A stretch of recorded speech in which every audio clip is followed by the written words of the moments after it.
عمران خان پر انہوں نے کرٹیسائز کیا، اور میں نے ایک ویڈیو بھی اس حوالے سے بنائی تھی جس میں 3 لفظ انہوں نے بیسکلی کہے تھے کہ شہباز شریف لچکدار ہے، دوسری طرف متانت والے ہیں پرویز الہی صاحب، عمران خان جو ہے وہ ریجڈ ہے، یعنی وہ قیامت والے جو فیصلے جو ہوں گے وہ اس دنیا میں کرنا چاہتے ہیں. تو اس حوالے سے پھر ان کو سوشل میڈیا پر ٹرول کیا گیا، بولنگ سٹارٹ کی گئی. کل انہوں نے ایک ویڈیو پیغام جاری کیا، اور اس ویڈیو پیغام میں ان کا کہنا تھا کہ جناب آج صبح 10:30 بجے میرے بیٹے کی کال آئی، اور میرے بیٹے کی جب کال آئی تو انہوں نے مجھے کہا کہ بابا آپ نے کیا کیا ہے، لوگ مجھے بولنگ کر رہے ہیں کہ آپ کے پاپا نے کیا کر دیا. تو میں نے آپ نے کیا کیا ہے انہوں نے مجھ سے پوچھا.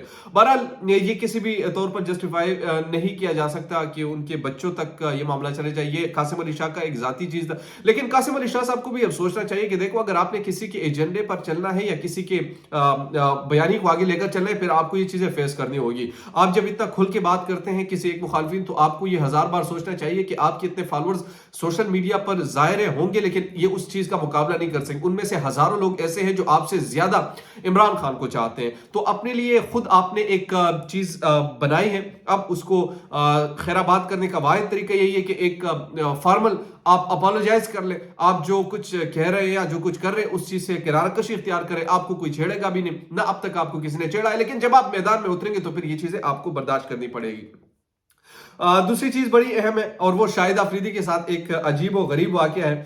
شاہد آفریدی نے ایک واقعہ سنایا، اور انہوں نے کہا کہ پاکستان کے جو سابق کپتان ہیں، کرکٹر کی میں بات کر رہا ہوں، انہوں نے کہا کہ آپ نے ضرور سن رکھا ہوگا، اسی میں موجود ایک واقعہ آج آپ کو بتاتے ہیں جو آپ کو حیران کر دے گا. یعنی انہوں نے کتاب لکھی ہے اور اس کتاب میں یہ واقعہ بھی ہے. اس واقعے کا تذکرہ شاہد آفریدی نے میزبان شاہزیب خانزادہ کے پروگرام میں کیا. میزبان سابق کپتان سے پوچھتے ہیں کہ وہ آپ ایک جذباتی آدمی ہیں، جس پر شاہد آفریدی کہتے ہیں جی بالکل، کیونکہ آل راؤنڈر ہوں، نہ غصہ بھی آتا ہے اور رومانٹک بھی ہوں. اسی بات پر شاہزیب خانزادہ کرکٹر کی کتاب میں شامل ان کی زندگی کا دلچسپ قصہ سنا دیتے ہیں کہ شاہد آفریدی جب کیریئر کے عروج پر تھے اور دنیا ان کے لیے پاگل تھی تو وہ ایک انسان سے فون پر بات کرتے تھے. اس وقت فون مہنگا ہوتا تھا، یہاں تک کہ آسٹریلیا سے بھی انہیں کالز کرتے تھے. شاہزیب خانزادہ مزید کہتے ہیں کہ شاہد آفریدی نے اس انسان کو شادی کے لیے بلا بھی لیا، اور پھر جب لالا نے دروازہ کھولا تو سرپرائز یہ ملا کہ وہ لڑکا تھا جو لڑکی کی آواز میں شاہد آفریدی سے بات کیا کرتا تھا.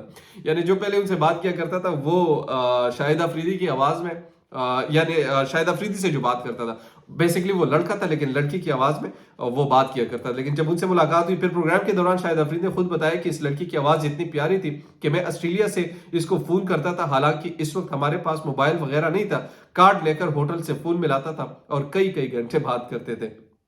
جب شاہد آفریدی کو یہ سرپرائز ملا کہ دراصل وہ لڑکی نہیں لڑکا ہے، اس پر کرکٹر نے کہا کہ وہ کمینہ عید کے دن سامنے آیا تھا. وہ ہنستے ہوئے بتاتے ہیں کہ پھر میں نے اس لڑکے کو دوسرے کھلاڑیوں کے خلاف استعمال بھی کیا اور وہ لڑکی بن کر اس سے بات کرتا تھا. انہوں نے بتایا کہ 2-3 لڑکوں نے تو اس کو شادی کی پیشکش بھی کر دی تھی، لیکن وہ پاکستانی ٹیم کے کھلاڑی نہیں تھے. تو یہ بھی کبھی کبھار ہوتا ہے، اپنی زندگی میں یہ خیال رکھیے گا. تو بہرحال آخری جو چیز ہے، مریم نواز کا خواب چکنا چور. شاہد خاقان عباسی اور مفتاح اسماعیل صاحب جو ہیں وہ کیا نئی پارٹی لانچ کرنے والے ہیں. یہ بڑی امپورٹنٹ نیوز ہے، آج کے ان تمام خبروں میں سے ایک ہے جو کہ مبینہ طور پر سوشل میڈیا پر اس وقت چل رہی ہیں. اور اس میں جو بیسکلی کل سے جو خاص طور پر سوشل میڈیا پر یہ باتیں چل رہی ہے کہ شاہد خاقان عباسی بھی پارٹی چول رہے ہیں، مفتاح اسماعیل کے ساتھ بھی جو زیادتیاں ہو رہی ہیں وہ بھی شاید خاقان عباسی کے ساتھ مل جائے اور وہ ایک نئی پارٹی فارم کر دے. بیسکلی یہ باتیں تو آئیڈیلسٹک لگتی ہے مگر کبھی کبھار ریئلسٹک بھی بن جایا کرتی ہے، کیونکہ جب معاملات آگے حد سے زیادہ بڑھ جاتے ہیں تو پھر ایسی چیزیں سامنے آتی ہے. یہ جو خاص طور پر معاملات جو ہے، ایک تو یہ کہ مریم نواز اور اس خاندان میں اس کے اندر سے ہی لوگ نکلتے ہیں، اس میں بڑے سینئر لوگ ہیں تو ان کو موقع نہیں دیا جاتا. تو میرے خیال میں اب انہوں نے بھی سوچا ہوگا کہ ہمارا فیوچر اس میں نہیں. حالانکہ مجھے معلوم ہے کہ خواجہ سعد رفیق صاحب جو ہے ان کو یہ چیز نہیں پسند، شاہد خاقان عباسی کو یہ چیز نہیں پسند.